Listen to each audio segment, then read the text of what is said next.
So the more people that come into cryptocurrency, the more people who need to securely store their cryptocurrency. And an easy way to do this is with one of these bad boys. It's called a Ledger Nano S. It is a hardware wallet.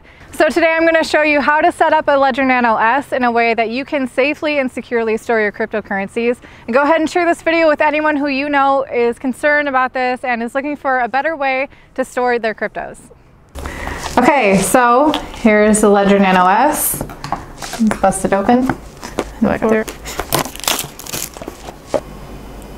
All right, so here is my Ledger Nano S, and before I get started setting this up, I did just want to speak a little bit on why you might be interested in using a hardware wallet rather than, say, keeping your coins on an exchange, or maybe doing even a paper wallet, or using a hot wallet like DEXs, for example. So the benefit of hardware wallets is that you're able to take your coins essentially offline and store them onto this device. And once you unplug it from your computer, no one can get a hold of it. What's really cool for hardware wallets is that the only way for you to make any kind of transfer to or from this device is by pushing the buttons, physically pushing these buttons.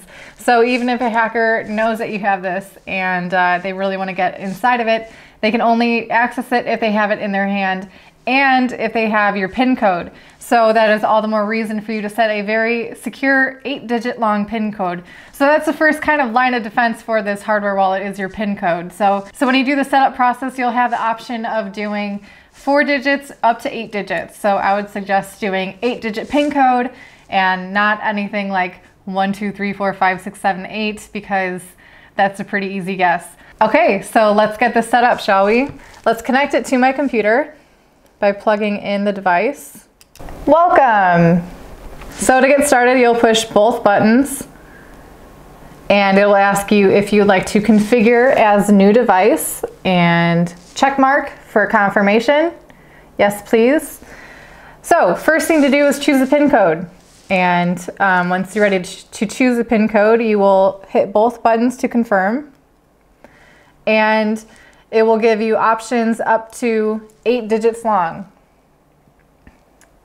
So the way this works is it starts out on number 5. You can use the left and right buttons to scroll up and down. Once you come across a number that you would like to have in your PIN code, hit both buttons down to confirm it, and then it will move on to the next spot for the next number. So I'm going to go ahead and fill this out right now. So once you fill out your PIN code the first time, they will ask you to confirm your PIN code, so you'll put it in a second time. And once it's filled out and it matches, they will ask you to then write down your recovery phrase. So the recovery phrase is a very important 12-word phrase that you can use to restore your coins that are being stored on this device in case this ever gets lost, damaged, stolen, whatever happens to it. If for whatever reason you can't access your coins on this, you can use your recovery phrase to gain access to those coins. So once you're ready to write down, and very important, write down this recovery phrase. Do not type it out and keep it on your desktop. Do not keep it on anything that is connected to the internet. The thing with cryptocurrency is that it is full of people who are really good at computers, and you are not being too paranoid by writing this down and keeping it somewhere very safe, even somewhere where maybe if your house catches on fire, God forbid, or if there's a flood or something. If there's anything that happens to this recovery phrase and your device is lost, stolen, damaged, pretty much there goes all your cryptocurrencies. So if you value what is on here, take good care of this device and also take better care of that recovery phrase. So let me write down my recovery phrase. Write down these words correctly, do not misspell them, and also it is very important that you write these in the correct order. If you don't write these in the correct order, you will not be able to back up your coins. Right after they're done giving you your 24th word, they're going to randomly ask you just to verify what word is number 5, what word is number 11, and then that's how you'll know that you have the right phrase. You get this happy little message that says your device is now ready. So once your device is all ready and set up, you can go to Google Chrome web browser and it has to be Google Chrome because that is where you're going to be downloading the apps that will allow you to interact with this device. So a really easy way to do this is go to start.ledgerwallet.com. Welcome, get started with Ledger. So to begin, select your Ledger device from the list below, and this is a Ledger Nano S.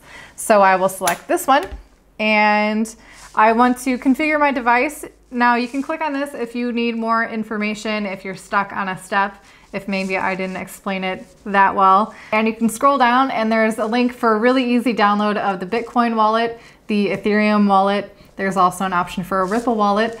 And you can do also the app manager, which allows you to download a whole host of different coin wallets that you can ultimately store on your hardware wallet. So let's go ahead and check that out. If you need additional information or some visual assistance for how the device works, go to start.ledgerwallet.com, and after selecting the hardware wallet that you are working with, you can go to Configure Device. Now this is where you'll find detailed information on how the device works, what the buttons do, and the steps that you'll take to set up the device.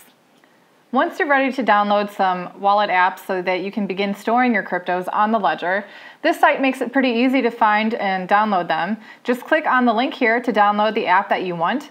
Now today I'll go ahead with Bitcoin and Ethereum. If you're going to want to store more than just these coins, then go ahead and download the app manager as well.